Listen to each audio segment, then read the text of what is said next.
अनेक है और आत्मा एक नित्य है। आत्मा का अनुभव बस एकमात्र नित्य है।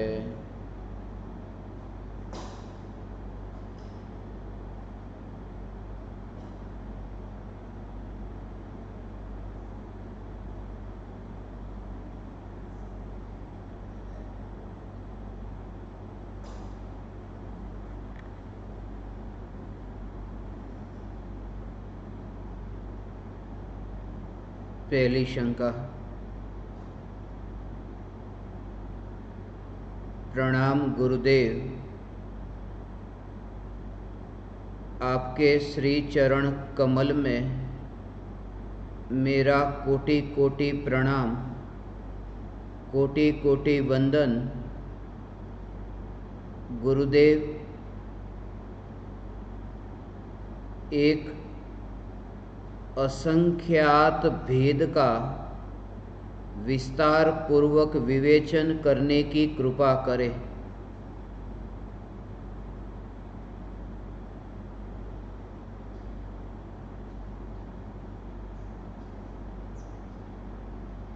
इससे पूर्व अनेक सत्संग में असंख्यात शब्द का प्रयोग हुआ है, अनंत शब्द का प्रयोग हुआ है। इसलिए जिज्ञासु जीवों के लिए यह शंका होना स्वाभाविक है कि इन शब्दों का वास्तविक अर्थ क्या है।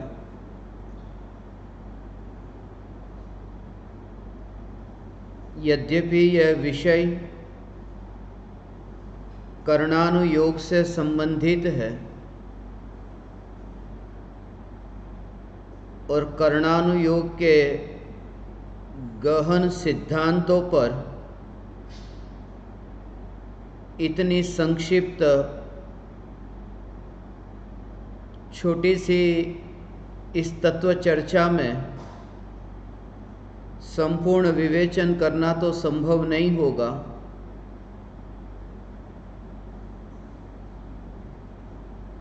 और उन सभी विषयों का ज्ञान भी मुझे नहीं है, इसलिए भी इन विषयों पर विस्तार से स्पष्टीकरण करना मेरा सामर्थ्य नहीं है। फिर भी मैं अपनी अल्प बुद्धि से शास्त्रों में मैंने जो पढ़ा है उनके भेद प्रभेद के बारे में संक्षिप्त में कुछ कहता हूँ। और महत्वपूर्ण बात यह कि इन शब्दों का अर्थ समझकर चैतन्य तत्व की स्वसंवेदन प्रत्यक्ष निर्विकल्प अनुभूति और स्वयं से स्वयं की मुलाकात के लिए इन सभी शब्दों के अर्थ को समझना कितना महत्वपूर्ण है, इसके बारे में विशेष रूप से कहूँगा।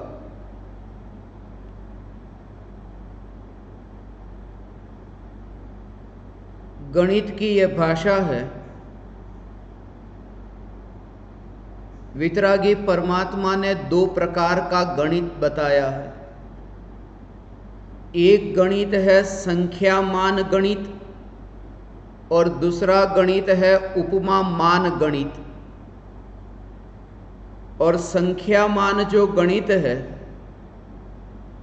ये संख्यामान गणित के तीन भेद है, जिनमें संख्यात, असंख्यात और अनंत, ये तीन भेद है। भेद के भी बहुत भेद है। संख्यात के और कोई भेद नहीं है, असंख्यात के 3 भेद है और अनंत के 3 भेद है। असंख्यात के जो 3 भेद है, परीत असंख्यात, युक्त असंख्यात और असंख्यात असंख्यात, अनंत के जो 3 भेद है उनमें परीत अनंत, युक्त अनंत और अनंतानंत, तो इस प्रकार से कुल 7 भेद हुए। संख्यात,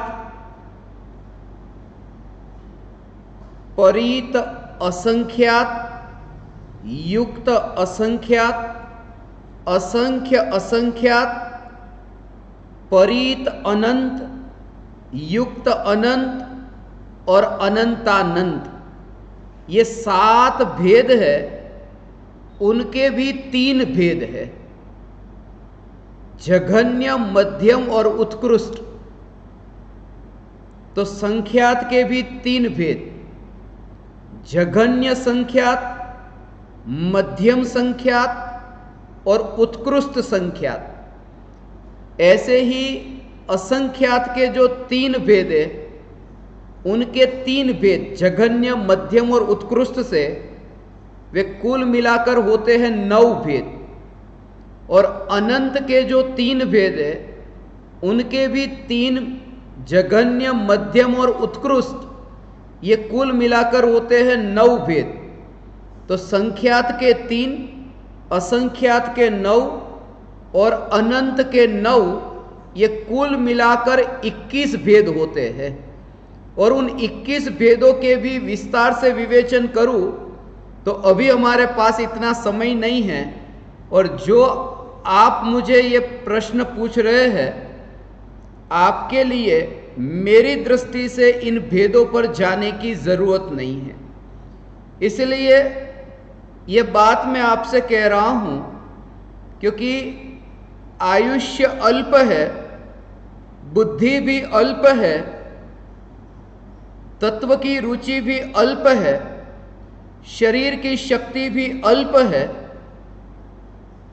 और खास करके आपकी अंतर की जो रुचि है, वो स्वरूप की पहचान करने की जो रुचि है, जो परम कृपालु देव ने, पूज्य गुरुदेव श्री कांजी स्वामी ने, पंडित दौलत राम जी ने और अनेकानेक ज्ञानियों ने जो स्वरूप की समझ पर जोर दिया है, समझ पर जोर दिया है, उस समझ के बारे में मैं कहूँ और ये असंख्यात का स्वरूप, चैतन्य तत्व का स्वरूप समझने के लिए किस प्रकार से उपयोगी है, इसके बारे में थोड़ी चर्चा करें।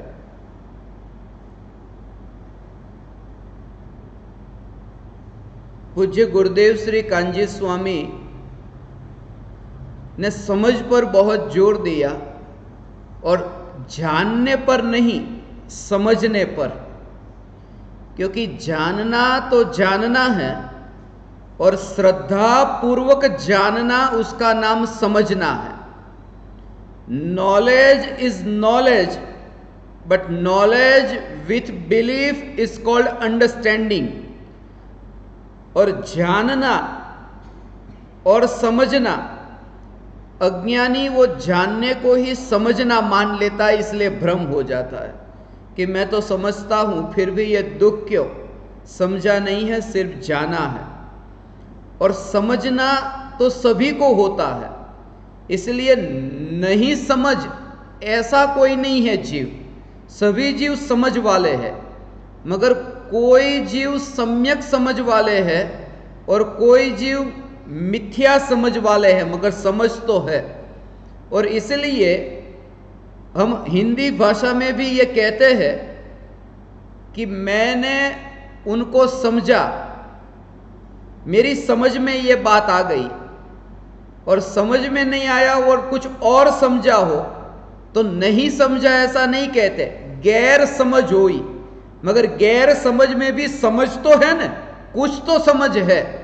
अंग्रेजी में भी अंडरस्टैंडिंग कहते हैं, मगर जो अंडरस्टैंडिंग ठीक नहीं है उसे नॉट अंडरस्टैंडिंग नहीं, मिस अंडरस्टैंडिंग कहते हैं। माने अंडरस्टैंडिंग तो है, सिर्फ झूठी है। माने समझना तो है, प्रत्येक जीव में यह समझ है। और पूज्य गुरुदेव श्री कान्जी स्वामी ने समझ पर जोर दिया, इसलिए बार बार सत्संग में ये कहते थे, पूछते थे, समझाणु काई, जणायु काई एम नहीं, समझाणु काई, समझ में आया। परम कृपालु देव भी जानने पर नहीं समझ पर जोर देते हैं। और इसलिए वे कहते हैं, जे स्वरूप समझा बिना पाम्यो दुख अनंत। और दौलत राम जी भी छेडाला में यही कहते हैं, दौल समझ सुन चेत सयाने, काल वृथा मत खोवे। तो उसमें भी जो समझ पर जोर दिया है। अभी यहाँ जो स्वरूप समझना है, उस स्वरूप को समझने के लिए यदि मैं मृत्यु को अभी नजर के सामने देखता हूं तो इन असंख्य के भेदों पर मैं जाना नहीं चाहता। मैं तो आपसे ये कहता हूं कि आत्मा असंख्य प्रदेशी है, आत्मा अनंत गुणों का घन पिंड है, फिर भी भगवान आत्मा एक है। ये 3 बात मैं आपको बताता हूं। तो जो संख्यात, असंख्यात और अनंत, तो भगवान आत्मा कितना है कि एक है, तो वो संख्यात। आत्मा के प्रदेश कितने हैं कि असंख्य, असंख्यात। और आत्मा के गुण है अनंत। तो आत्मा में ये तीनों रूप पाए जाते हैं, संख्यात भी, असंख्यात भी और अनंत भी। असंख्य प्रदेशी आत्मा है।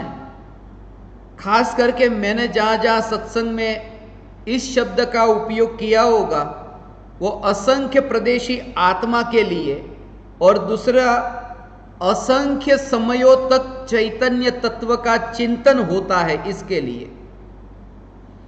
चैतन्य तत्व की निर्विकल्प अनुभूति से पूर्व असंख्य समयों तक यह चिंतन होता है कि मैं चैतन्य परमात्मा हूं, मैं चैतन्य परमात्मा हूं। वो गिनती नहीं होती, वो तो एक समझाने के लिए ये कहा है।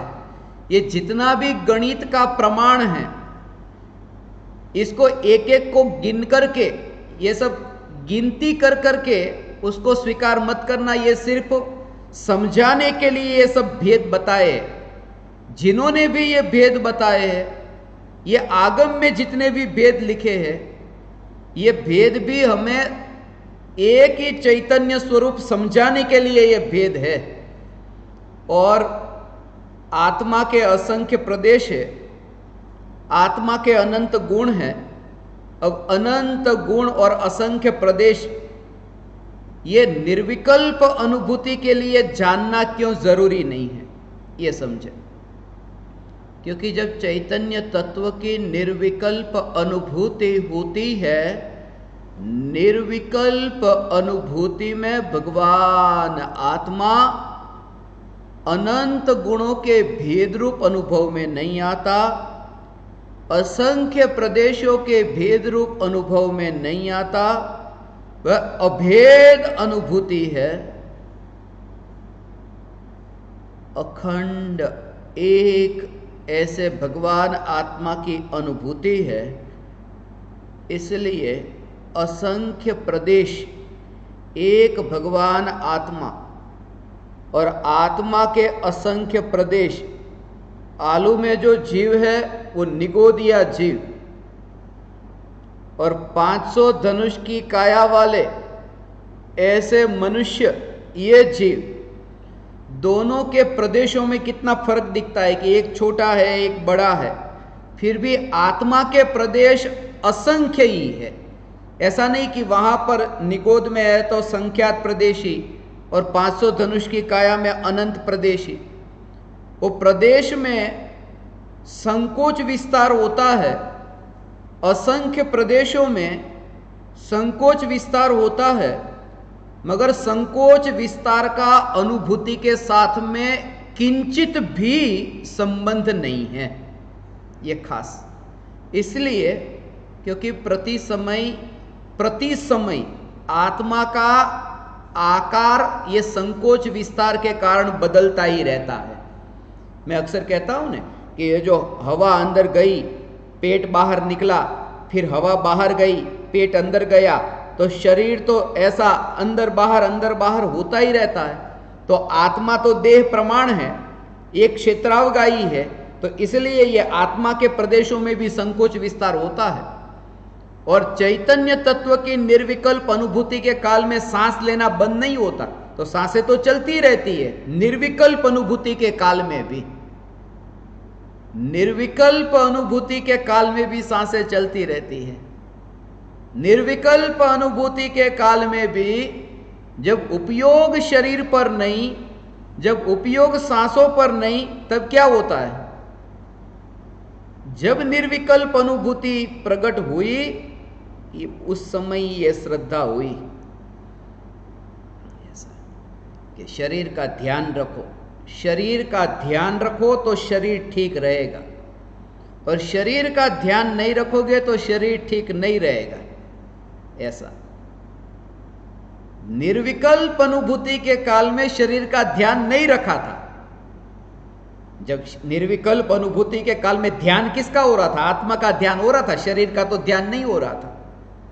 तो आत्मा का ध्यान होता है उस समय शरीर की ओर ध्यान नहीं जाता, फिर भी शरीर का काम करता है। और जब बीमारी आती है तो शरीर की ओर इतना ध्यान जाता है कि शरीर का क्या होगा, फिर भी शरीर में से बीमारी मिटती ही नहीं है। शरीर बैर बिखेर होने से रुकता ही नहीं है।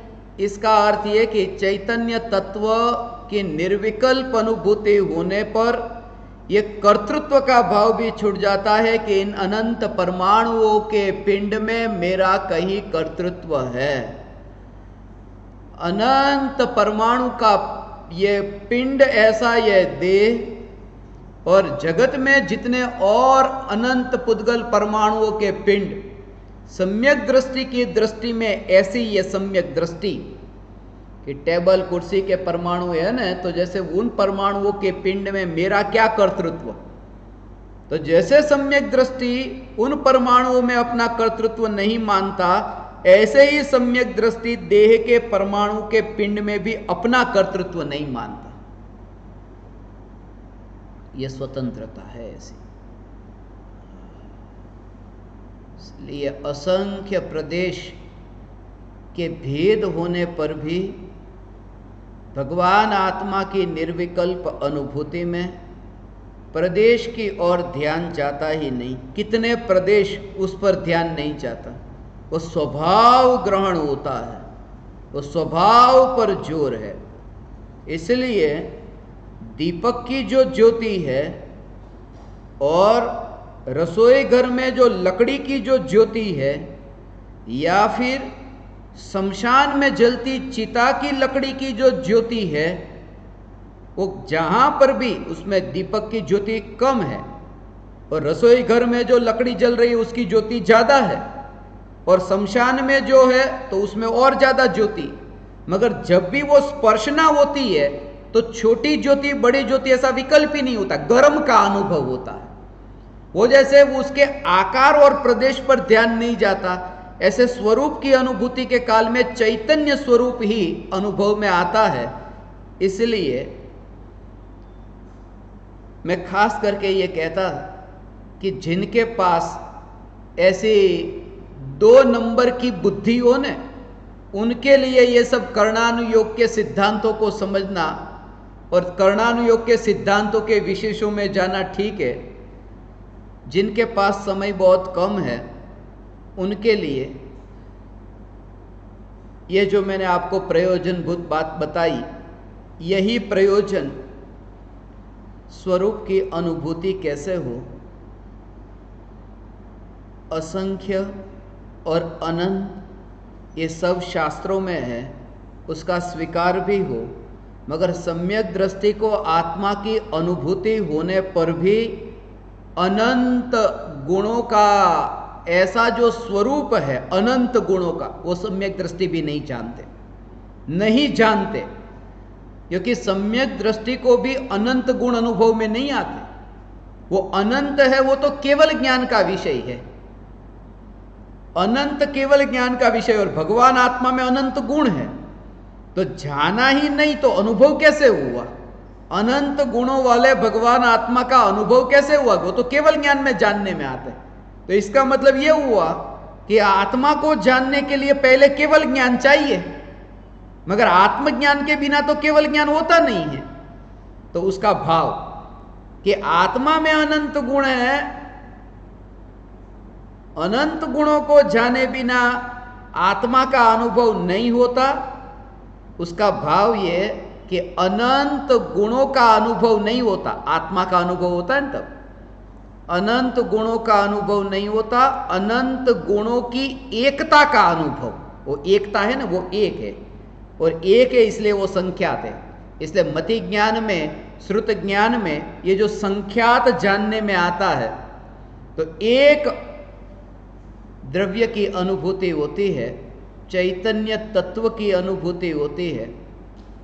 इसलिए ये प्रदेशों के भेद और गुणों के भेद जानने इसलिए जरूरी है कि उन भेदों को जान करके बुद्धिपूर्वक जितना स्वरूप समझ सके उतना समझे। और जिस दृष्टि से मैं देखता हूं कि जितने भेद में जा सको उतने भेद में जाना, तब तक भेद में जाना, जब तक तुम्हें ऊब न आ जाए कि बहुत हो गया ये भेद। और जब ऊब आएगी बस तभी अभेद की ओर तुम्हारी यात्रा होगी। थकान लगेगी कि भेद में जाने से कुछ मिलता ही नहीं है। और भेद में जाने से पहले अभेद की अनुभूति नहीं होगी, यह भी सत्य है। इसलिए वस्तु का जो स्वरूप है, भेद को इतना जाना, फिर वो जान करके ये जाना कि इसमें अब जानने योग्य कुछ भी नहीं। अभेद से जितनी दूरी होती है ना, उतनी फिर अभेद की महिमा बढ़ती है। क्योंकि अरे इतना तो जाना, फिर भी सुख क्यों नहीं पाया? फिर अंदर से और जिज्ञासा होती है, अब मैं क्या करूं कि एक ही कि अभेद की यात्रा। जो मिला है वो तो भेद, जो बुद्धि में है, जो विकल्पों में है, वह तो भेद। इसलिए उससे इतनी ऊब आए कि बहुत हो गया ये भेद। अभेद चैतन्य तत्व यही है, यही होने पर भी उसकी ओर ध्यान नहीं गया, इसलिए अभेद से पहले दूर करके भेद की ओर ले जाते हैं। अभेद से दूर करके। एक घटना मुझे अभी स्मरण में आई। एक फकीर था, उस फकीर के पास एक धनपति पहुंचा और उसने अपनी थैली में अपनी पूरे जीवन भर की कमाई थैली में भरी थी और लेके गया और जाकर के उस फकीर को पूछा कि मैंने ये सुना है कि आप सभी को सुखी होने का उपाय बताते हैं, तो मुझे भी सुखी होने का कुछ उपाय बताइए, और मैं सुख को पाने के लिए मेरे पास में ये जितना धन है वो सब छोड़ने के लिए तैयार हूं, सब आपको अर्पण करने को तैयार हूं।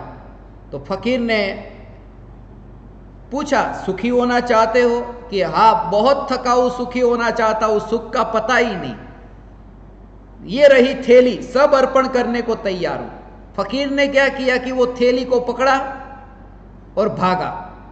भाग करके फिर वो गांव में, और ये धनपति उसके पीछे पीछे।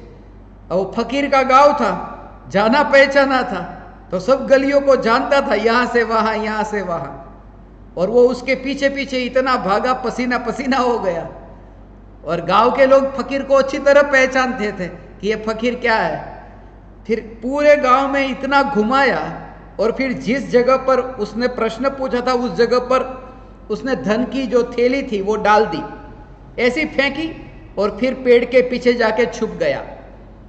वो धनपति तो आया, आकर के उसने उस थैली को पकड़कर अपने सीने से लगा लिया कि हाश सुख मिला। तो फकीर ने पीछे से, पेड़ के पीछे से आकर कहा, मिला थोड़ा सुख?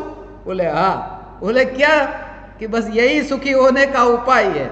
जो तुम्हें मिला है वो तुम्हें अभी एहसास नहीं होता, थोड़े दूर जाओ तो उसकी महिमा आएगी। तुम स्वयं अभेद हो, इसलिए अभेद की महिमा नहीं आती।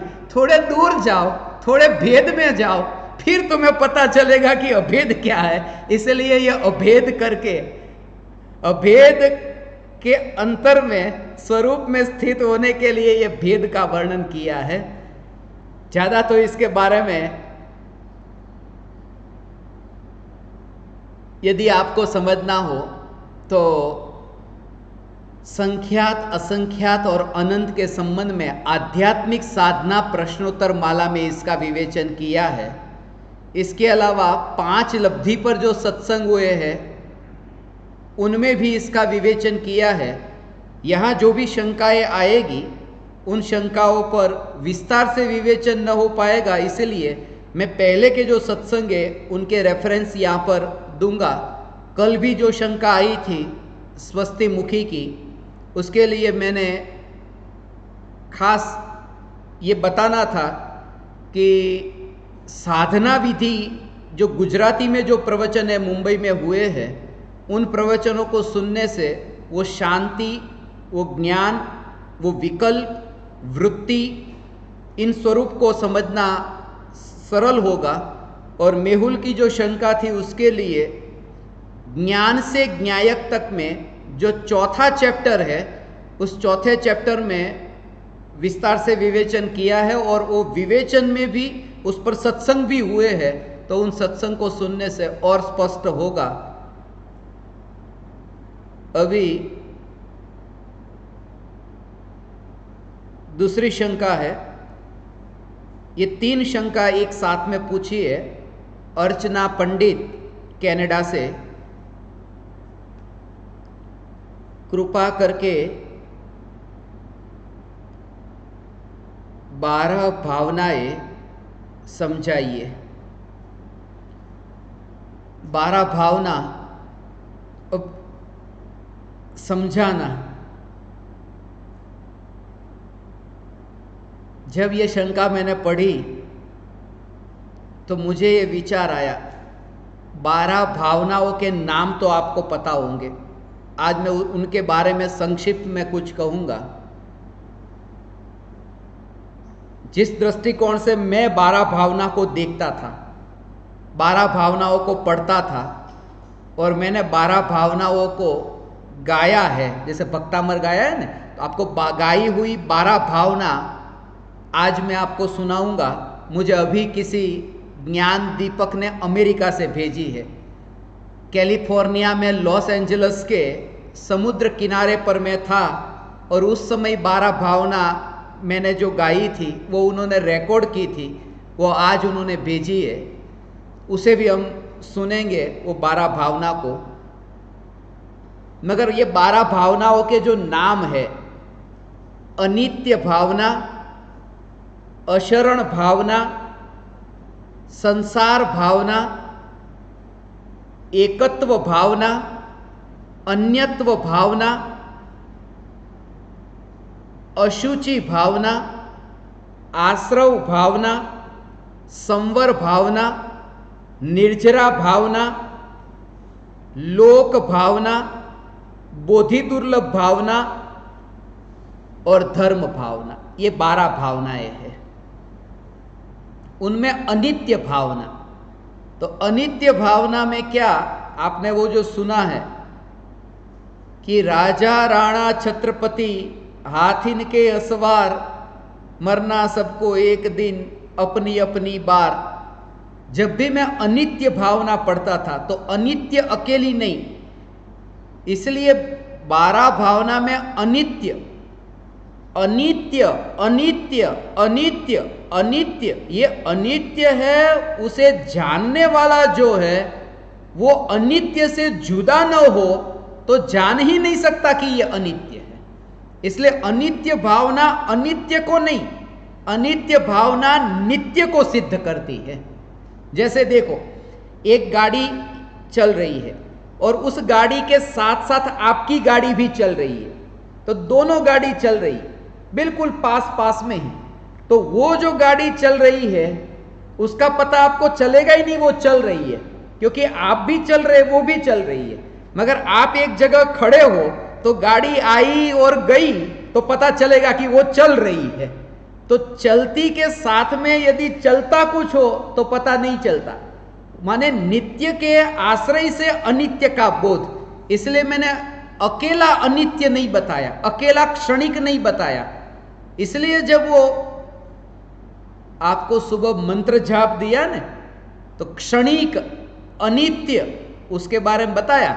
यह जगत सारा क्षणिक है, यहां तक नहीं, यह जगत सारा क्षणिक है और आत्मा एक नित्य है। वो अनित्य के साथ में नित्य, और आत्मा का अनुभव बस एकमात्र नित्य है। तो अनित्य भावना अनित्य को नहीं, अनित्य भावना में भी नित्य की वो जो छुपी बात है उसको व्यक्त किया है। और अनित्य कि सब मरने वाले हैं, सब मरेंगे, राजा राणा छत्रपति हाथिन के असवार, मरना सबको एक दिन अपनी अपनी बार। उसमें जो एक बताया ना, मरना सबको एक दिन माने एक ही दिन नहीं कि सभी को 7वीं जून को मर जाना है, ऐसा नहीं। वो सब मरना सबको एक दिन, उसके बाद में ये लिखा अपनी अपनी बार, जब सबका नंबर आएगा तब मरना है। माने वो अनित्य भावना को जब मैं ये पढ़ता तो ये विचार आता कि मरना सबको एक दिन अपनी अपनी बार। यदि मुझे 7वीं जून को मरना है तो उसका मतलब कि 7वीं जून से पहले कोई मुझे मार ही नहीं सकता। फिर अशरण भावना ये बताती है कि 7वीं जून जब आएगी तब कोई शरण नहीं, अशरण, तब कोई बचा नहीं सकता।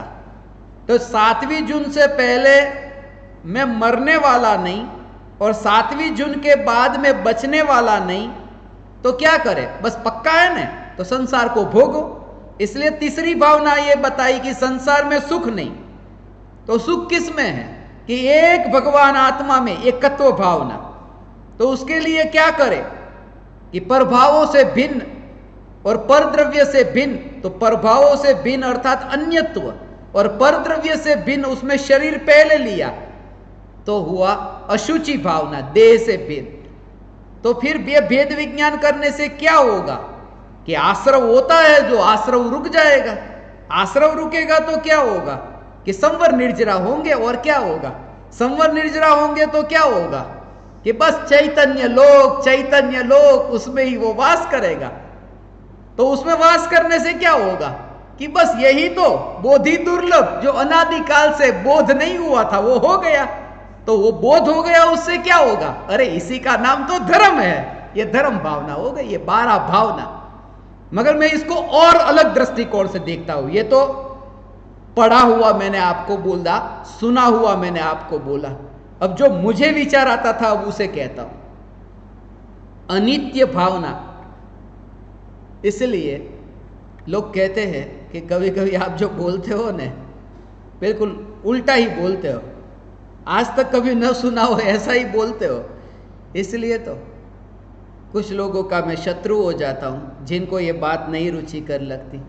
जिनको रुचिकर लगती है उनका मैं मित्र हो जाता हूं, मगर जिनका मैं शत्रु हो जाता हूं वे भी मेरे शत्रु नहीं, जिनका मैं मित्र हो जाता हूं वे भी मेरे मित्र नहीं। प्रति समय स्वरूप की जागृति कि स्वरूप यही है, और स्वरूप की जागृति से जो आनंद मिलेगा वो मित्रता और शत्रुता के भाव से नहीं मिलेगा।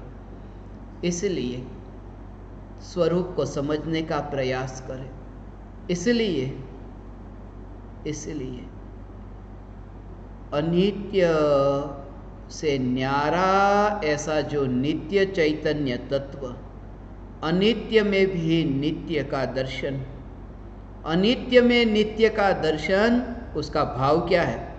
अनित्य में नित्य का दर्शन, उसको मैं ऐसे कहता हूं, अनित्य में नित्य का दर्शन आत्मा की निर्विकल्प अनुभूति की पर्याय, वो एक समय की पर्याय वो अनित्य, एक समय की पर्याय, और सम्यक दर्शन की पर्याय वो एक समय की अनित्य, ज्ञान की एक समय की पर्याय वो अनित्य, मगर एक समय की पर्याय में जो अनुभव में आता है वो नित्य।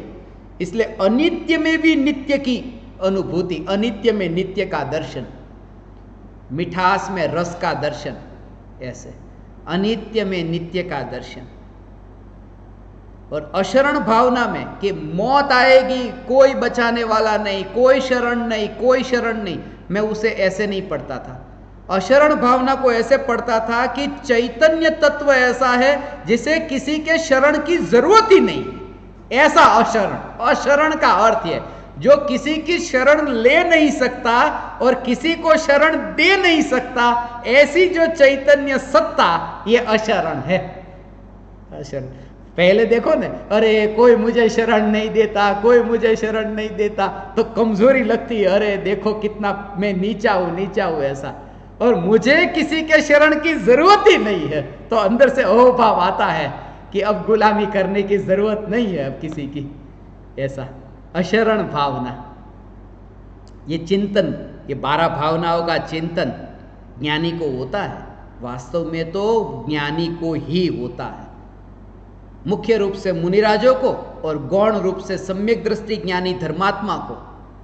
ये भी शब्द जब मैं बोलता हूं ना, आज मैं स्पष्ट कर दूं, सम्यक दृष्टि ज्ञानी धर्मात्मा, तो उसमें सम्यक दृष्टि कहते ही श्रद्धा, ज्ञानी कहते ही ज्ञान, और धर्मात्मा कहते ही चारित्र, क्योंकि चरितम खल्लु धम्मो, धर्म, धर्मात्मा माने चारित्र।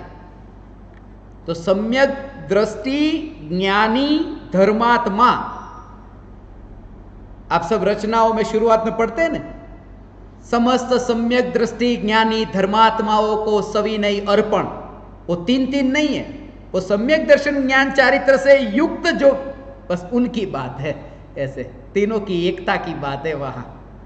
तो अशरण का अर्थ है, व्यवहार से ऐसा सुना कि व्यवहार से तो पंच परमेष्ठी शरण है, निश्चय से तो एकमात्र त्रिकाली शुद्ध चैतन्य तत्व ही शरण है। अशरण का अर्थ कि एक द्रव्य दूसरे द्रव्य को शरण नहीं दे सकता। शरण तो देने की बात तब आए जब सामने वाले में कुछ अपूर्णता हो, किसी के पास खालीपन हो तो भरने का भाव आए। जब प्रत्येक द्रव्य परिपूर्ण है तो कौन किसे शरण दे, और ये विचार चले, ये चिंतन, बार बार ये तत्व का चिंतन। संसार भावना को जब मैं पढ़ता, संसार का विचार, संसार भावना, घर, पुत्र, पत्नी, परिवार, ये संसार नहीं। ये संसार होते तो मौत होते ही संसार छूट गया, मोक्ष हो जाना चाहिए, मगर हमने इसे ही संसार माना, इसे ही दुख माना। इसलिए कोई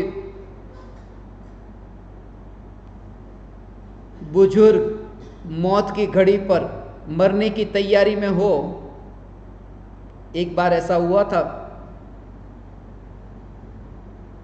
कोई बुजुर्ग मरने की तैयारी में थे, उनको जाकर के पूछा कि बहुत पीड़ा हो रही है, तो उन्होंने कहा हाँ बहुत पीड़ा हो रही, बोल भी नहीं पा रहे थे ठीक तरह से, बहुत पीड़ा हो रही है, बहुत दुख हो रहा है, बहुत दुखी हूँ, बहुत दुखी हूँ, मगर चिंता मत करना, ये थोड़े दिन का ही है बस। माने थोड़े दिन का है, मौत की घड़ी में थे तो ऐसा थोड़े दिन का है। तो मैंने उनसे पूछ लिया, क्या थोड़े दिन का है, थोड़े दिन के बाद आप मोक्ष में जाने वाले हो, थोड़े दिन का दुख बोल रहे हो? मगर हम ये मानते हैं कि जब तक यहाँ दिखाई देता है वही दुख, मगर इसके बाद दुख नहीं है। वो आत्मा में जब तक, तो संसार,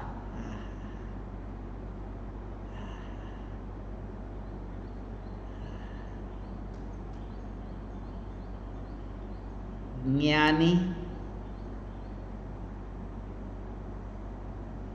संसार में नहीं है,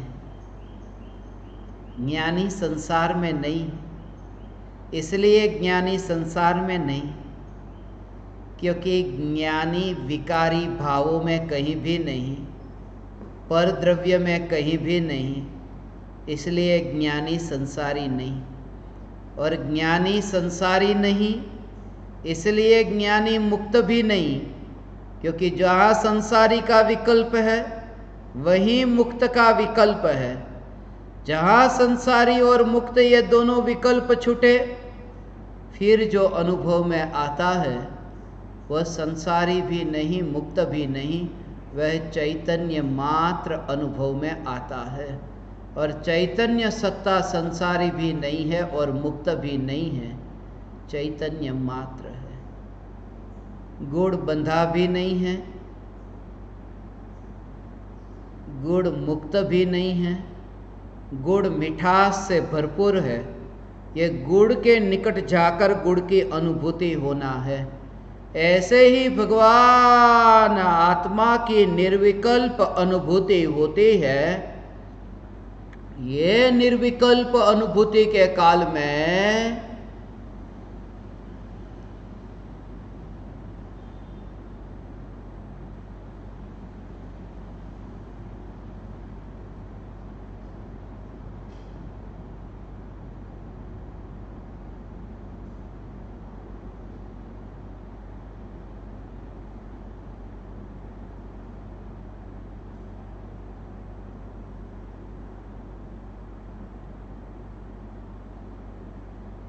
चैतन्य सत्ता, चैतन्य सत्ता, यही अनुभव, यही मैं। सम्यक दृष्टि ये नहीं मानते कि मेरा अभी संसार है और मेरा मोक्ष कब होगा। ये सम्यक दृष्टि नहीं मानते। मानते हो, जानते ऐसा नहीं, सम्यक दृष्टि ये नहीं मानते कि मेरा कब मोक्ष। उसी का नाम श्रद्धा है चैतन्य तत्व की। मैं चैतन्य मात्र, बस ऐसा। आगे पीछे का विकल्प नहीं, आगे पीछे का विकल्प तो दूर। जिस पर्याय में यह अनुभूति होती है उस पर्याय का भी विकल्प नहीं, और द्रव्य की सत्ता पर जोर। ऐसा हो, लोक में ये कहते हैं ना कि भूतकाल तो बीत गया, भूतकाल तो सपना है, भविष्य काल कल्पना है, वर्तमान काल अपना है। ये जो कहते हैं कि भूतकाल तो बीत गया, भविष्य काल तो आया नहीं, इसलिए भूत भविष्य का मत सोचो, वर्तमान का सोचो। मगर ज्ञानी ये कहते हैं भूतकाल का भी मत सोचो, भविष्य काल का भी मत सोचो, और वर्तमान का भी मत सोचो। क्योंकि वर्तमान का यदि सोचा तो वर्तमान भी पर्याय है। भूतकाल पर्याय, भविष्य काल पर्याय और वर्तमान पर्याय। वर्तमान में सोचो, मगर वर्तमान में वर्तमान को नहीं सोचो, वर्तमान में त्रिकाली को सोचो। वर्तमान में त्रिकाली का चिंतन हो। ये संसार में रहकर संसार से पार, देह होने पर देहातीत, विकल्प होने पर विकल्पातीत, ये संसार भावना। संसार में भटकने की भावना ये संसार भावना नहीं, संसार से छूटने की भावना ये संसार भावना नहीं। चैतन्य सत्ता में संसार नहीं है, ऐसे चैतन्य का चिंतन ये संसार भावना को समझा। एकत्व भावना, एकत्व भावना में आत्मा अकेला आया अकेला जाने वाला है, जहां भी है वहां अकेला रहता है, वो एकत्व भावना। मैं ऐसे नहीं देखता, मैं ऐसे देखता हूं एकत्व माने अनंत गुणों की एकता। एक भावना नहीं है, एकत्व भावना है। और एक भावना हो ना कि ये आदमी अकेला है, और फिर ये कहे कि ये कितने अनेक व्यक्तियों का संगठन है, तो उसमें एकता दिखती है। तो ऐसे ही भगवान आत्मा एक है ऐसा नहीं, अनंत गुणों की एकता वाला है ऐसा। अनंत गुणों की एकता, वह एकत्व भावना, और एक से ये कमजोरी न लगे, इसलिए क्योंकि जहां कोई पराया है तो वहां पर बैर बिखेर होने की संभावना है।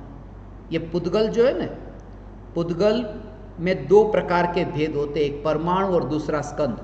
तो स्कंद है, स्कंद में ये जो 22 प्रकार की वर्गणा है ना, तो स्कंद वहां पर संख्यात प्रदेशी, असंख्यात प्रदेशी और अनंत प्रदेशी भी होता है। पुद्गल जो है ना, पुद्गल को संख्यात प्रदेशी, असंख्यात प्रदेशी और अनंत प्रदेशी ये तीनों कहते हैं। कभी ये विचार किया कि एक छोटे से कमरे में, कमरा इतना छोटा है मगर कमरे में कमरे से ज्यादा बड़ी ऐसी वस्तु कमरे में कैसे समा सकती है? तो लोकाकाश के जो प्रदेश है वो असंख्यात है और पुद्गल तो अनंत प्रदेशी। तो अनंत प्रदेशी पुद्गल असंख्य प्रदेशी लोक में कैसे समा जाता है? असंख्य से तो बड़ा अनंत है ना। तो अनंत प्रदेशी पुद्गल भी लोक के बाहर तो जाता ही नहीं पुद्गल। तो अनंत प्रदेशी पुद्गल लोकाकाश में समा जाता है। उसका भी एक सूक्ष्म कनेक्शन है कि जो एक एक परमाणु है वो एक परमाणु का एक प्रदेश, दूसरे परमाणु का दूसरा प्रदेश, ऐसे अनंत परमाणु, अनंत परमाणुओं के अनंत प्रदेश, और एक प्रदेश पर अनंत पुद्गल परमाणु रह सकते हैं एक प्रदेश पर। तो एक प्रदेश पर अनंत पुद्गल परमाणु रह सकते हैं, तो एक प्रदेश पर अनंत प्रदेशी का वास हो गया। तो इसका मतलब यह कि जीव जो है वो जीव अनंत प्रदेशी नहीं हो सकता। क्यों? क्योंकि जीव अलग अलग परमाणुओं से जैसे बनकर के पिंड होकर के वो पुद्गल है, ऐसे अलग अलग आत्मा से बनकर के ये चैतन्य सत्ता बनी ऐसा नहीं, वो स्वतंत्र है। और पुद्गल स्कंद है वो उसमें मिलावट है, और चैतन्य तत्व में एक है, इसलिए असंख्य प्रदेशी आत्मा असंख्य प्रदेशी लोक में रहता है। ऐसे ही असंख्य प्रदेशी धर्मास्तिकाय असंख्य प्रदेशी लोक में है, इसलिए असंख्य प्रदेशी अधर्मास्तिकाय असंख्य प्रदेशी लोक में है। असंख्य प्रदेशी लोक है, मगर लोक को पूरा, लोकाकाश असंख्य प्रदेशी और अलोकाकाश अनंत प्रदेशी। तो पूरी तरह से ऐसे देखें तो लोक है वो अनंत प्रदेशी है, लोक अनंत प्रदेशी है। लोकाकाश के प्रदेश और अलोकाकाश कुल मिलाकर के आकाश को देखें तो अनंत प्रदेश, और कालाणु जो है वो कालाणु एक प्रदेशी है। पुद्गल परमाणु भी एक प्रदेशी, कालाणु भी एक प्रदेशी। फिर भी परमाणु को अस्थिकाय कहा, कालाणु को अस्थिकाय नहीं कहा, क्योंकि एक प्रदेशी है उसे अस्थिकाय कैसे कहे? बहुप्रदेशी को अस्थिकाय कहते हैं। तो कालाणु तो एक प्रदेशी, इसलिए वो अस्थिकाय नहीं है। पंचास्थिकाय में पुद्गल परमाणु अस्थिकाय है, भले एक प्रदेशी है, क्योंकि उसमें एक प्रदेशी से बहुप्रदेशी होने का सामर्थ्य है, वो स्कंध होने का सामर्थ्य है। वो कालाणु दूसरे कालाणु के साथ में बंद नहीं होगा, ये परमाणु का परमाणु के साथ में बंद होगा, इसलिए परमाणु को भी अस्थिकाय व्यवहार से कहा है। मगर ये जो एकत्व, वो अनंत गुणों की एकता के लिए वो एकत्व भावना है। अन्यत्व भावना में अन्यत्व और पृथकत्व ये दो शब्द है। ये जो है ना भिन्नत्व, ये भिन्नत्व सुना हो, भिन्न और अन्य ये दोनों में अंतर है, जिसमें प्रदेश भेद है। प्रदेश भेद है अर्थात कि जो द्रव्य की सत्ता के बाहर है ऐसे में तो वहां पर भिन्न, और द्रव्य में ही जो है और फिर भी वो द्रव्य से अलग है, उसके लिए अन्य शब्द का प्रयोग होता है। जैसे कि घर, पुत्र, पत्नी, परिवार से ये भगवान आत्मा भिन्न है, शरीर से भिन्न है, मगर राग द्वेष के विकारी भावों से भिन्न नहीं, अन्य है। तो अन्य, और इसलिए अन्यत्व भावना में आत्मा की पर्यायों से भी भिन्न बताने के लिए द्रव्य को, चैतन्य तत्व को ये वर्णन किया, और फिर ये बताया कि वो अन्य में क्या क्या लेना, उसका विस्तार से वर्णन आगे आएगा। परद्रव्य में क्या लेना, कि परद्रव्य में तो शरीर भी है, और पुत्र पत्नी परिवार भी है, मगर शरीर को मुख्य करके बताया इसलिए क्योंकि ये एक ऐसा परद्रव्य है जो अनादि से एक बार भी आत्मा का वियोग नहीं हुआ शरीर से। माँ बाप के बिना रहा, नरक में माँ बाप नहीं थे तो वहाँ पर देवगति में वहाँ माँ बाप नहीं थे, गाड़ी बंगला वहाँ नरक में नहीं था, मगर एक संयोग ऐसा है जो पराया है और आत्मा के साथ रहा, वो शरीर। इसलिए वो अशुचि भावना में शरीर का वर्णन। और अशुचि भावना में अशुचि का चिंतन करें तब भी कि मलिन शरीर होने पर भी जो आत्मा मलिन नहीं हुआ है, यह भगवान आत्मा मैं हूं। पर का और पर्याय का विचार करते समय भी चैतन्य परमात्मा की ऐसी चिंतन की धारा चले कि पता ही न चले कि बाहर में क्या हो रहा है। उसे ही देह में हाजिर होकर गैर हाजिर होना कहा है। यही इसी दशा के लिए सबसे पहले तुम्हें ये ऐसा अहोभाव तो आए कि कैसी ये दशा। पहले तो डर लगता है, अरे एब्सेंट माइंड हो जाएंगे, बीमार हो जाएंगे, पता ही नहीं चलेगा कि क्या हो रहा है दुनिया में। तब तक तुम्हें अनुभूति नहीं हो सकती, क्योंकि जिस दशा के प्रति तुम्हारी इतनी हीनता का भाव है, ऐसा लगता है कि ऐसी दशा आएगी तो मेरा क्या होगा, वो दशा प्रकट ही नहीं हो सकती। इसलिए पहले अहोभाव तो आए। धनपति होने से पहले जो धनपति हुआ है उनके प्रति महिमा भाव आए तो ही तो खुद ऐसा पुरुषार्थ करे कि लाओ अब मैं भी अंतर का धन प्राप्त हो, अंतर के धन का अनुभव हो, उसके लिए पुरुषार्थ करो। आश्रव भावना, संवर भावना और निर्जरा भावना, ये तीन भावना है। आश्रव, संवर और निर्जरा। आश्रव भावना अशुद्ध पर्याय, संवर निर्जरा में आंशिक, वो आंशिक और आंशिक शुद्ध पर्याय संवर और निर्जरा। 12 भावना में बंध भावना नहीं है, मोक्ष भावना नहीं है। 7 तत्व में बंध मोक्ष दोनों है। उसके पीछे भी रहस्य है कि बंध और मोक्ष जो है, रोकना है कर्म को तो बंध से नहीं रोका जा सकता, आश्रव से रोको। आश्रव होने के बाद तो बंध होता ही होता है। मेहमान अभी आए, जैसे कि अभी कोरोना है, कोरोना के काल में मेहमान आपके घर में आना चाहते हैं तो आप कहेंगे ठीक है आप वहीं पर ही रहिए, बाद में कभी मिल लेंगे। पहले जो कहते थे कि पल पल पलटते पामर परमात्मा, मैं जब वो कहता था ना कि कैसे पल पल में जीव के परिणाम पलटते, और ये पलटते परिणाम कि रोकना है तो उन्हें वहीं पर ही रोक दो। कि यदि आपको ठीक नहीं लगता कि यहां पर व्यवस्था नहीं होगी, वहीं पर रोक दो। यदि वो वहां से निकल गए और दरवाजे पर आ गए, फिर आप कहो कि नहीं हमको अभी जचेगा नहीं, तो वो रुकने वाला नहीं, वो घर में घुसने ही वाले। रोकना था तो वहीं पर ही रोक देना था। माने वो निकलते आते हैं तभी रोक दो, क्योंकि आने के बाद तो बंधने ही वाले हैं। इसलिए बंधन को नहीं रोकना है, आश्रव को रोकना है। इसलिए आश्रव पर पहले जोर दिया। दूसरी बात कि मोक्ष में जाना नहीं है, संवर और निर्जरा होगा तो मोक्ष हो ही जाएगा। ऐसे कहीं पर भी जाना है तो कदम को आगे बढ़ाओ ने, कदम आगे बढ़ा जाओ। जो कार्य होगा वो यहां पर होगा, वहां तो वो जैसा है ऐसा है ही, जो डेस्टिनेशन है हमारा। तो ऐसे ही संवर और निर्जरा जिसका चिंतन हो, और उसमें भी अलग अलग दृष्टिकोण से ये विवेचन किया है 12 भावनाओं के सत्संग में। लोक भावना में चैतन्य लोक, यही लोक है।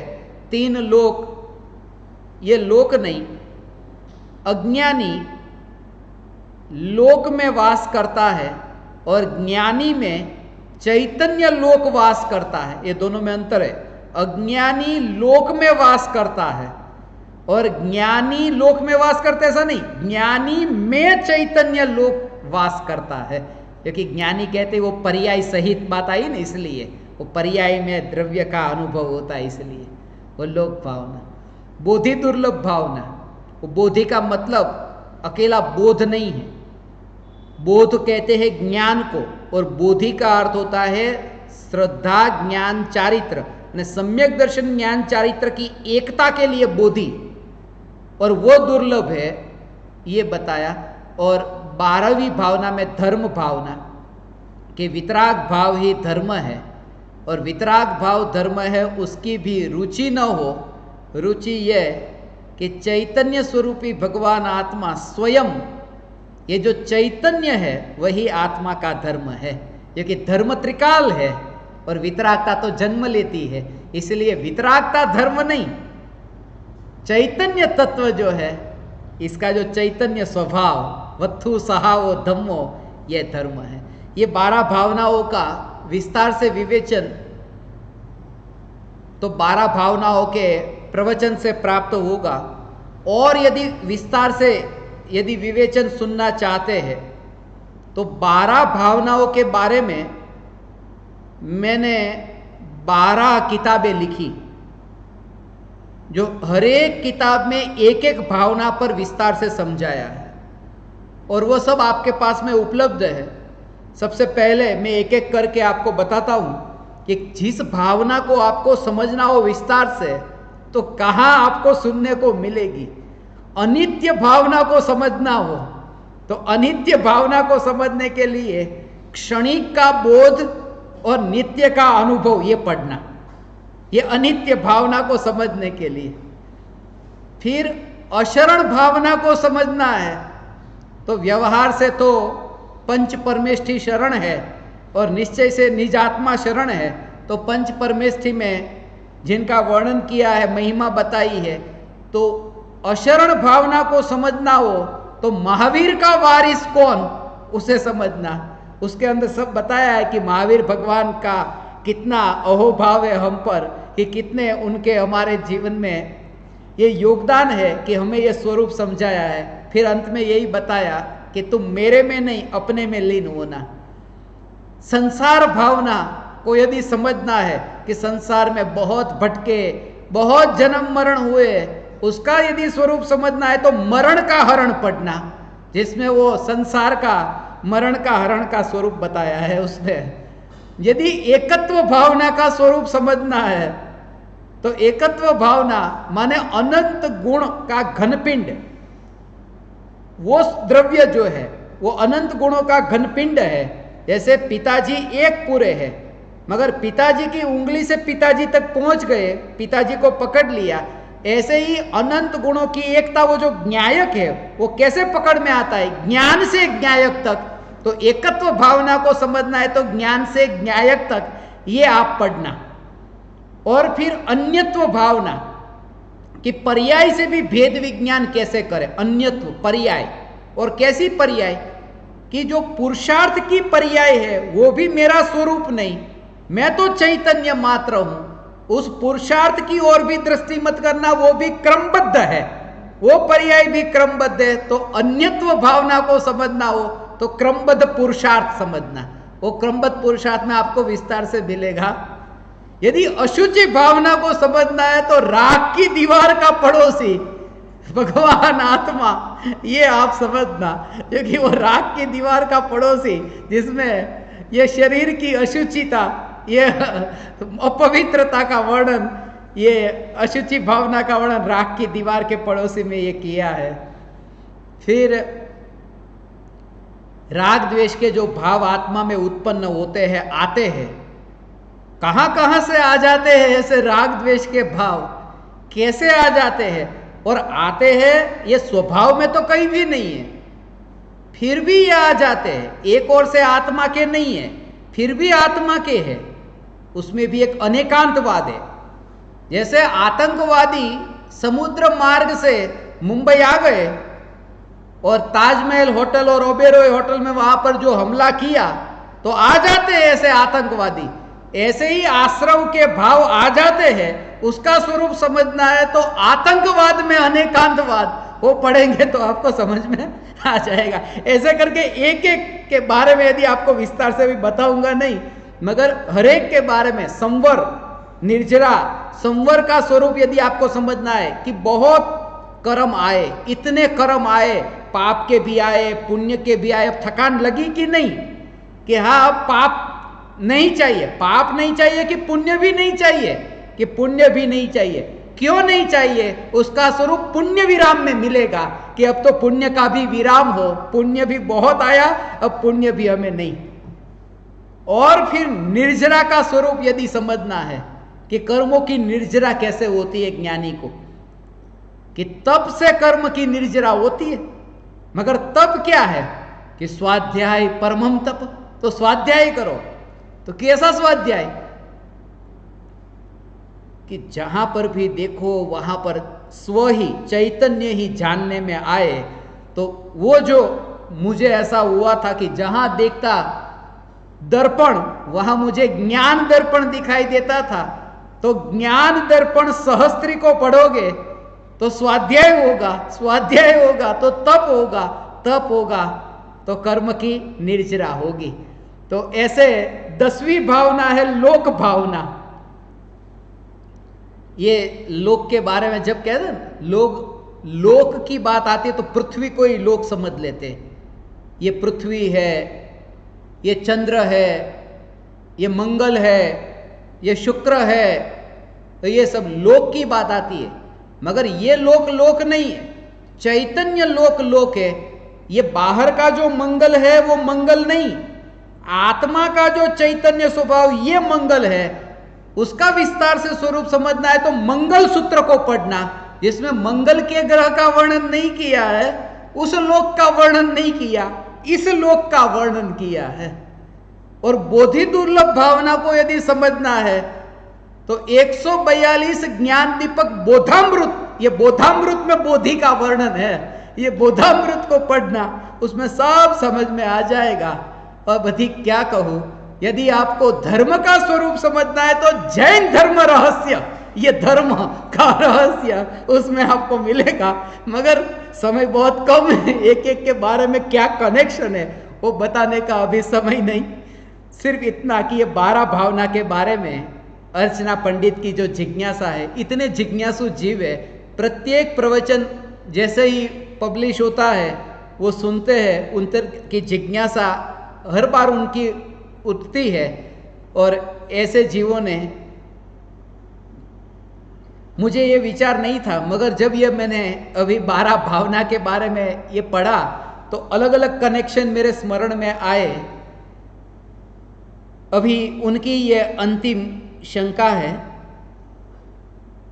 तीसरी शंका है, उसका एक काल भी अंतर मुहूर्त और सबका मिला के भी अंतर मुहूर्त, इसका आशय क्या है? आपका हर क्षण हर पल कोटि कोटि धन्यवाद। ये जो श्रेणी के गुणस्थान की जहाँ चर्चा की थी ना, वहाँ मैंने ये बात बताई थी कि 8वें गुणस्थान, 9वें गुणस्थान, 10वें गुणस्थान और 12वें गुणस्थान, ये क्षपक श्रेणी के गुणस्थान। और उपशम श्रेणी में 8, 9, 10, 11। तो ये एक एक गुणस्थान का काल अंतर मुहूर्त का, और चारों का कुल मिलाकर काल भी अंतर मुहूर्त का। माने अंतर मुहूर्त में केवल ज्ञान होता है ना, तो एक एक को भी अंतर मुहूर्त कहते हैं और सभी का मिला करके भी अंतर मुहूर्त कहते हैं। मुहूर्त माने 48 मिनट, 2 घड़ी, 24 मिनट की एक घड़ी, तो 2 घड़ी अर्थात 48 मिनट। और 48 मिनट के अंदर का जो समय है उसको कहते हैं अंतर मुहूर्त, उससे कम समय, 48 मिनट से कम। अब उसको ऐसे समझे, अंतर मुहूर्त है ना, उसमें भी अलग अलग प्रकार है, छोटा अंतर मुहूर्त, बड़ा अंतर मुहूर्त। तो उसमें जैसे 4 मिनट है, तो 4 मिनट भी 48 मिनट से तो अंदर की है ना, तो उसे अंतर 48 मिनट कहो, उसे अंतर मुहूर्त कहो। तो 4 मिनट जो है वह, और फिर 6 मिनट है, तो 4 मिनट और 6 मिनट ये दोनों है 48 मिनट के अंदर ही है। 4 6 ये दोनों 48 मिनट के अंदर आते हैं, तो 4 भी अंतर मुहूर्त, 4 मिनट भी अंतर मुहूर्त, 6 मिनट भी अंतर मुहूर्त, और उसको मिला दो तो 10 मिनट, तो 10 मिनट भी अंतर मुहूर्त ही है।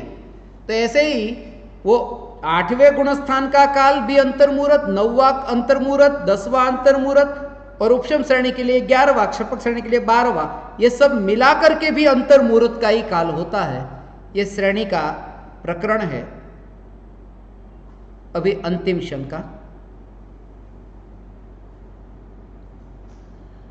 पूज्य गुरुदेव, सादर चरण स्पर्श।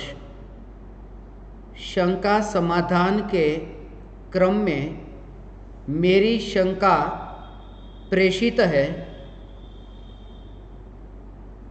कृपया सत्संग में इसका समाधान करके मुझ पामर का मार्गदर्शन करके अनुग्रहित करें। शंका 1। प्रवचन भाग 1 में 22 मिनट पर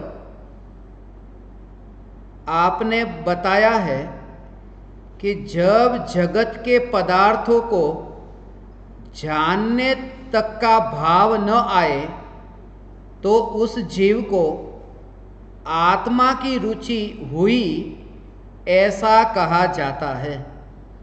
इसमें मेरी शंका यह है कि सामान्य गृहस्थ अवस्था में जो लौकिक व्यापार आदि कार्य भी करना ही पड़ता है, तो यदि उससे संबंधित जानकारी को जानने की रुचि, जानने का भाव भी न आए, यह कैसे संभव है? फिर वह व्यापार आदि कुशलता से कैसे कर पाएगा? बिना रुचि के करते हुए तो वह असफल हो जाएगा या नुकसान उठाएगा। अतः अरुचि पूर्वक लौकिक कार्य करने का भाव क्या है, कृपया समाधान करें। दिनेश जैन, रामगंज मंडी।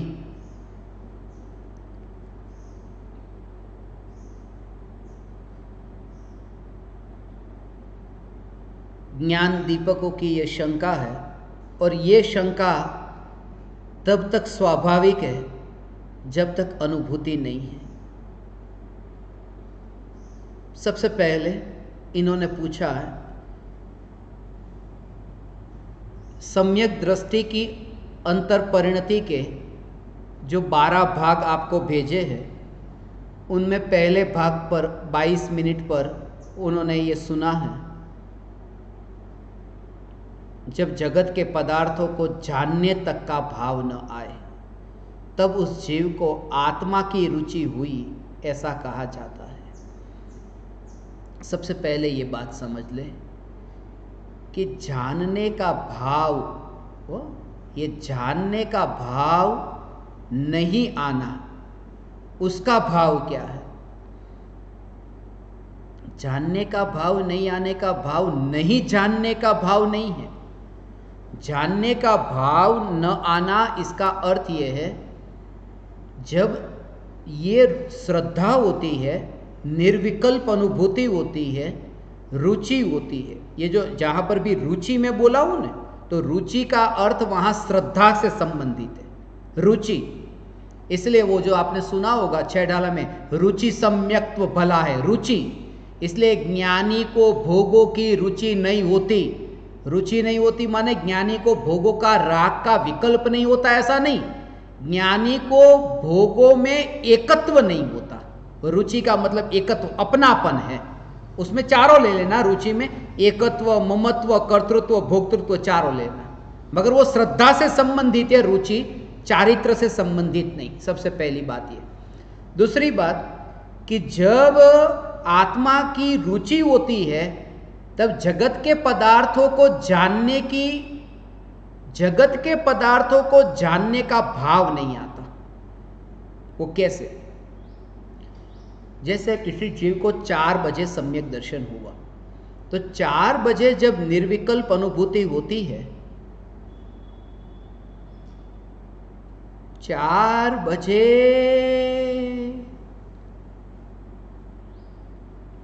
चैतन्य तत्व की निर्विकल्प अनुभूति होती है, तो भूतकाल में अनंत काल में अनंत ज्ञेयों को जाना, एक एक ज्ञेय को, ऐसा कहे ना, जग में मैंने सबको जाना, ऐसा घूम चुका ऐसा नहीं, जग भर में घूम चुका ऐसा नहीं, जग भर में घूम चुका और जी भर भर के देखा है, सबको मैंने जी भर करके देखा अर्थात जाना, देखा ऐसा। तो सब में मैंने जाना।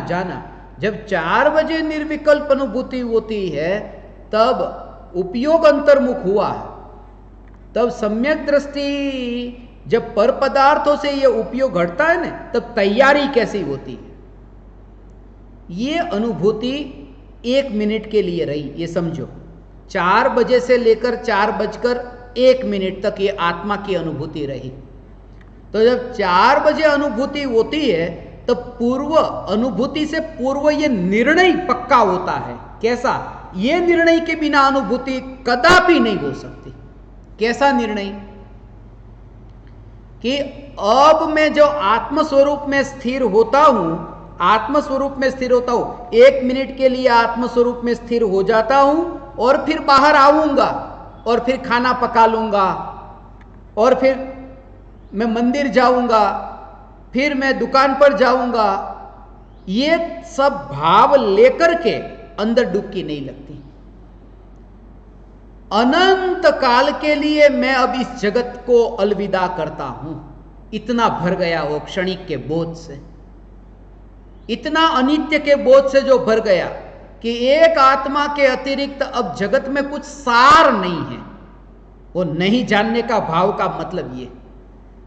और जब वो किसी को भी नहीं जान, अर्थात किसी में भी वो जानने की रुचि न रहे, तब एक समय के लिए उपयोग अंतर्मुख होता है। और यह बात अलग है कि पुरुषार्थ की कमजोरी से फिर ध्यान बाहर जाता है, यह बात अलग है। मगर अभी मैं अंदर जाऊं आत्मा में और फिर मैं 1 मिनट के बाद बाहर आऊंगा, अंदर जा ही नहीं सकता, क्योंकि वो इतना अनित्य के बोध से भरा हो कि अब अनित्य में कहीं पर भी जाने योग्य नहीं। और ये तत्व विचार करते करते फिर नित्य का विचार करते करते फिर वो उपयोग अंतर्मुख होता है। ये पुरुषार्थ की कमजोरी कि फिर उपयोग बाहर जाता है। अब आगे तो एक बात तो ये पक्की कि जानने की रुचि नहीं अब जगत को, जब निर्विकल्प अनुभूति होती है तो अब तो सीधा केवल ज्ञान में जानूंगा। आत्मा में लीन हुआ, अब तो सीधा केवल ज्ञान में ही जानूंगा, ये भी भाव नहीं। क्योंकि केवल ज्ञान में भी जगत को जानने का फिर भाव रस रह गया। अभी नहीं जानना है, वो तो ज्यादा रस हो गया ना। अभी तो 2-5 को जानने का रस था, केवल ज्ञान में तो अनंत को जानूंगा। तो और ये बिजनेस फैला दिया उसने, छोटी दुकान में से बड़ी दुकान खोलूंगा। ऐसा नहीं कि छोटी दुकान हो या बड़ी दुकान हो, मैं तो अपने में ही रहूंगा बस, ऐसा। अरे केवल ज्ञान जो है ना, केवल ज्ञान से केवल ज्ञान की महिमा ना आए, केवल ज्ञान से भगवान आत्मा की महिमा आए। क्योंकि केवल ज्ञान में लोकालोक जानने में आता है, फिर भी ध्यान जिस आत्मा से नहीं हटता वो आत्मा कैसा? वो लोकालोक का अभाव नहीं, लोकालोक को जानने वाले केवल ज्ञान का अभाव नहीं, मगर केवल ज्ञान होने पर उपयोग आत्मा में से बाहर नहीं जाता। माने वो जो ध्यान की जो स्थिति है ना, वो अहोभाव ऐसा है। इसलिए ये थकान। इसमें मेरी शंका यह है कि सामान्य गृहस्थ अवस्था में लौकिक व्यापार आदि कार्य करना ही पड़ता है। तो यदि उससे संबंधित जानकारी को, जानने की रुचि, जानने का भाव भी न आए, यह कैसे संभव है? अब ये संभव नहीं है, यह संभव नहीं है। मगर ज्ञानी को भी दुकान पर जाना ही पड़ता है। ज्ञानी को दुकान पर जाना ही पड़ता है और जाते हैं। ये अज्ञानी की दृष्टि है कि दुकान पर जाना पड़ता है, जाते हैं। ज्ञानी दुकान पर जाते नहीं हैं। दुकान पर जो शरीर जाता है, ज्ञानी उसको जानते हैं। ज्ञानी दुकान पर जाते नहीं, क्योंकि दुकान पर ये शरीर ज्ञानी है, ये चमड़ा ज्ञानी है। ज्ञानी कौन? कि जब कहते हैं ना, क्यों तुम यहां हो कि कहां हो, मेरी बात को सुन रहे हो कि नहीं, तुम यहां? हाँ हाँ, मैं तो यहां पर ही हूं, सिर्फ मेरा ध्यान बाहर गया था। तो ध्यान बाहर गया था मैंने, तुम ही बाहर चले गए। वो ऐसे ही जब वहां पर दुकान पर बैठा है तो ज्ञानी अपनी सत्ता को बाहर गई नहीं मानता कि मेरी जो चैतन्य सत्ता ये व्यापार में भी नहीं, व्यापार करने के विकल्प में भी नहीं, इसलिए बाहर का व्यापार होता है। ऐसा हो सुबह से शाम तक ये कमाई करके आता है ना, पत्नी देखती है कि ये थैली में धन लेकर के आया, ये सम्यक दृष्टि ज्ञानी धर्मात्मा के बारे में हो कि दुकान पर बैठा ये धन लेकर के आया है, शाम को ये कमाई करके आया, वो कमाई दिखाई देती है। मगर 12 घंटे तक दुकान पर बैठा और 12 घंटे तक जो भेद विज्ञान की धारा से, जो परिणति की निर्मलता से, जो वितरागता की कमाई हुई है, वो कमाई 12 घंटे बाद जो घर आया तब है वो कमाई, वो दुनिया को नहीं दिखाई देती। वो प्रति समय ऐसी ज्ञानी की दशा। ऐसा ये चैतन्य स्वरूप जिसके आश्रय से ज्ञानी दुकान पर नहीं, ज्ञानी दुकान में नहीं होता। इसके लिए मैंने खास ये लिखा ना, ज्ञानी दुकान में नहीं होता, ज्ञानी तो ज्ञानी में होता है, ज्ञानी तो ज्ञानी में होता है, ज्ञानी दुकान में नहीं होता। दो माने दो, कान माने कान, दो कान में ज्ञानी नहीं होता, अर्थात शरीर में ज्ञानी नहीं होता। ये दुकान है ना, ये दुकान, ज्ञानी दुकान में नहीं होता। तो ऐसा ज्ञानी व्यापार करता है, ये सत्य है, मगर उपयोग का जो व्यापार है वो ज्ञान का व्यापार, वही व्यापार है। तो ये भाव भले आएगा, भाव आएगा, इस भाव को रोका नहीं जा सकता, क्योंकि इन भावों को रोकने का भाव भी, ये भी तो एक भाव है। भाव से भाव को नहीं बुझाया जा सकता, आग से आग को नहीं बुझाया जा सकता। आग को बुझाने के लिए पानी चाहिए। तो दुकान पर जाने का ये विकल्प, अब ये विकल्प छोड़ू, ये विकल्प छोड़ू, इससे वो विकल्प नहीं छूटेगा। मगर जिसमें वो विकल्प ही नहीं है, ऐसे स्वरूप का चिंतन हो और उस स्वरूप के चिंतन से अनुभूति तक पहुंचे, इसलिए स्वरूप के चिंतन से अनुभूति तक पहुंचे कहता हूं, क्योंकि दुकान पर जाने के विकल्प छूटे, विकल्प छूटे, ये विकल्प अनुभूति से पहले नहीं होते। अनुभूति से पहले चैतन्य तत्व के विकल्प होते हैं, इसलिए वह विकल्प से फिर निर्विकल्प, ऐसा फिर वह व्यापार आदि कुशलता से कैसे कर पाएगा। ज्ञानी ये मानते नहीं हैं, यही तो ज्ञानी की विशेषता है। दुकान पर जाते हैं, दुकान खोलते हैं, ग्राहक आते हैं, ध्यान रखते हैं, ये सब, मगर मानते नहीं हैं कि दुकान पर जाने के कारण ये मैंने धन कमाया है। धन तो दुकान पर जाने से नहीं आता, पुण्य के उदय से धन आता है, और पुण्य के उदय के अभाव से धन नहीं आता है। ऐसा मानना मिथ्यात्व है, और सम्यक दृष्टि ऐसा नहीं मानती। पुण्य के उदय से पैसा आता है ना, ऐसा मानना ये मिथ्यात्व है। पाप के उदय से बुखार आता है, ये मानना मिथ्यात्व है। झटका लगेगा ये। ग्राहक से तो कमाई नहीं होती, आज तक ये सुना था। महावीर भगवान की पूजा करने से भी कमाई नहीं होगी, ये सुना था, मगर पुण्य के उदय से तो नहीं। क्यों? क्योंकि पुण्य का उदय, वो जो कर्म का उदय, वो कर्म के पुद्गल, जो पुण्य है वो कर्म है, और धन माने ये नोट। तो जो रुपये की नोट जो आई है, रुपये की नोट जो आई है और यहां पर वो पुण्य का उदय है, उन दोनों में ये क्या है, इन दोनों को एक दूसरे का कर्ता जो मानता है उसने अन्योन्या भाव को नहीं समझा है।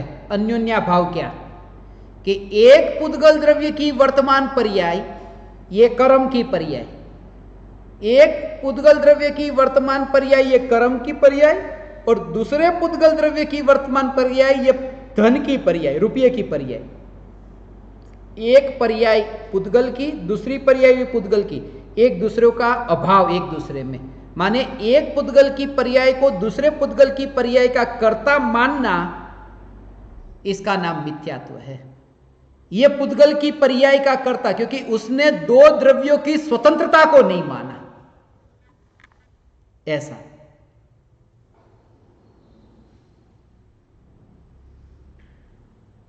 पुण्य का अपमान करोगे तो पुण्य अपना रंग दिखाएगा कि नहीं, कि पुण्य के कारण धन नहीं आता।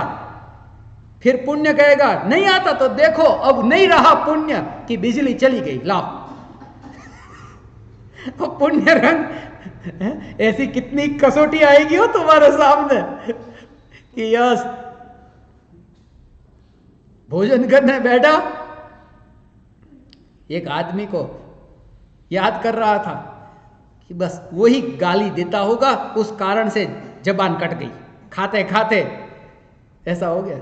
वो आदमी गाली देता होगा कि नहीं पता नहीं, मगर ये आदमी उसके विचार में इतना मस्त था कि जबान कट गई। ये मानना मिथ्यात्व है, क्योंकि वो विचार कर रहा था वो जीव की पर्याय और जबान का कटना ये पुद्गल की पर्याय। इसका विचार ऐसा होगा ना, फिर तुम शरीर में नहीं हो, क्योंकि उसने ऐसी द्रव्य की स्वतंत्रता हो, उतने ही परमाणु की पर्याय ऐसी। इसलिए पुण्य के उदय से धन आता है, सम्यक दृष्टि ये नहीं मानते। तो धन कैसे आता है, वो रुपये की नोट जो आई है वो कैसे आई, ग्राहक से अपने पास आई, वो कैसे आई, कि पुण्य के उदय से नहीं आई। और मानता ये बोल रहा हूं इसलिए, जानता नहीं, बोलता नहीं, मानता।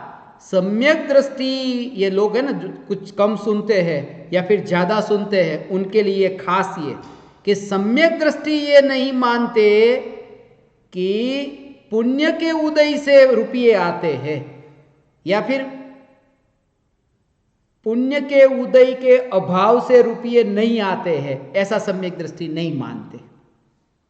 वो श्रद्धा की बात है, और श्रद्धा में प्रत्येक द्रव्य की स्वतंत्रता श्रद्धा में है इसलिए।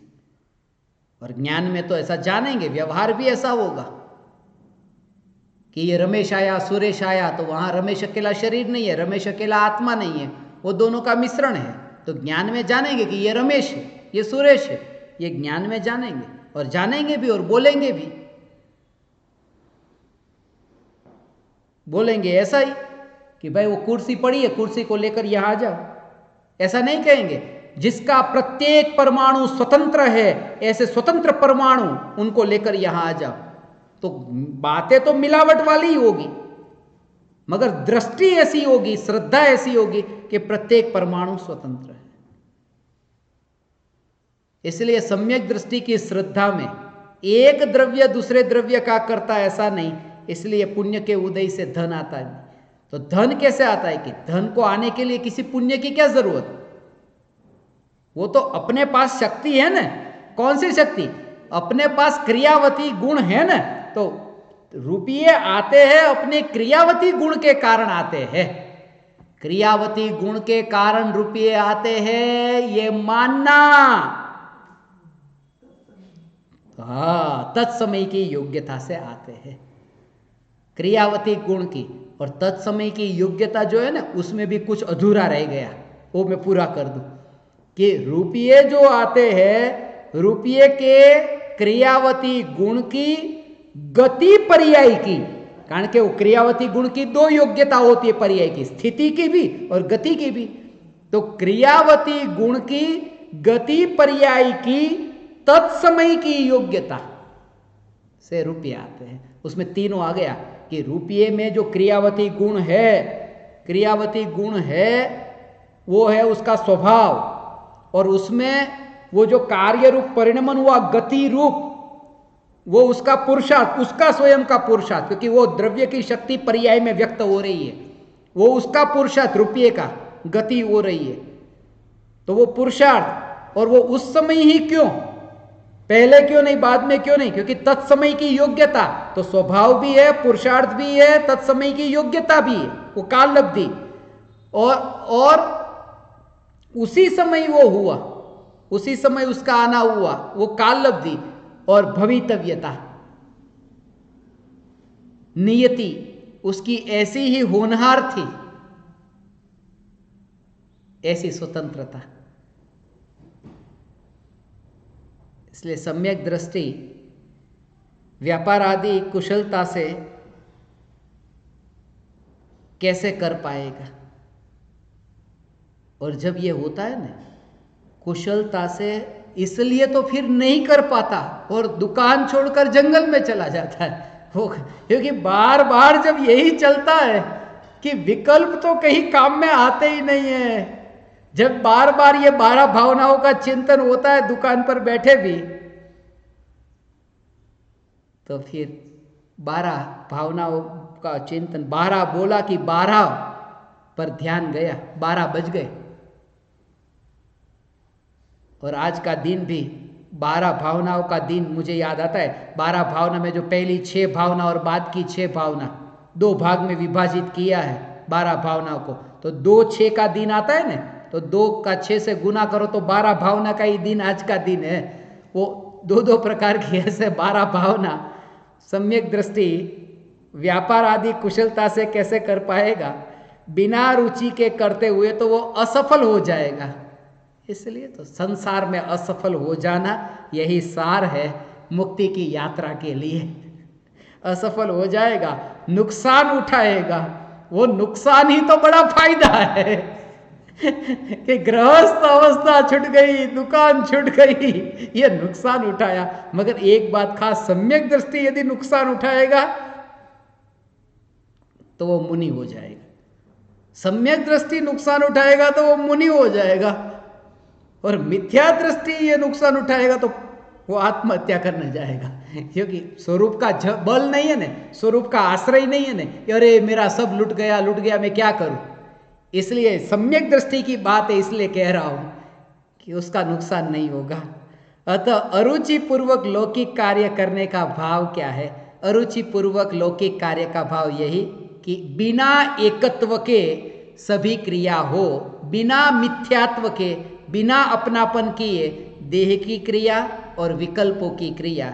ज्ञानी को देह की प्रत्येक क्रिया के काल में और विकल्पों के बहते प्रवाह के काल में चैतन्य तत्व की जागृति रहती है। यही मैं हूँ, इस जागृति का नाम धर्म है। ये परोक्ष ज्ञान दीपकों ने ये जो शंकाएं, अंतर की जिज्ञासाएं जो व्यक्त की, मगर उनके निमित्त से हमें भी ये सत्संग करने का अवसर प्राप्त हुआ। शंकाएं भले किसी की भी हो, शंकाएं भले गणधर देवों की हो, मगर समाधान जो हमें सुनने को मिलता है, उन समाधान से हमें हमारा आत्महित हो, ऐसी पवित्र मंगल भावना भाता हूँ। आप समस्त परमात्माओं ने मुझे अत्यंत विनयवान होकर सुना, मुझे सत्संग करने का अवसर दिया। सभी ज्ञान दीपकों को, साधकों को मैं प्रणाम करता हूँ।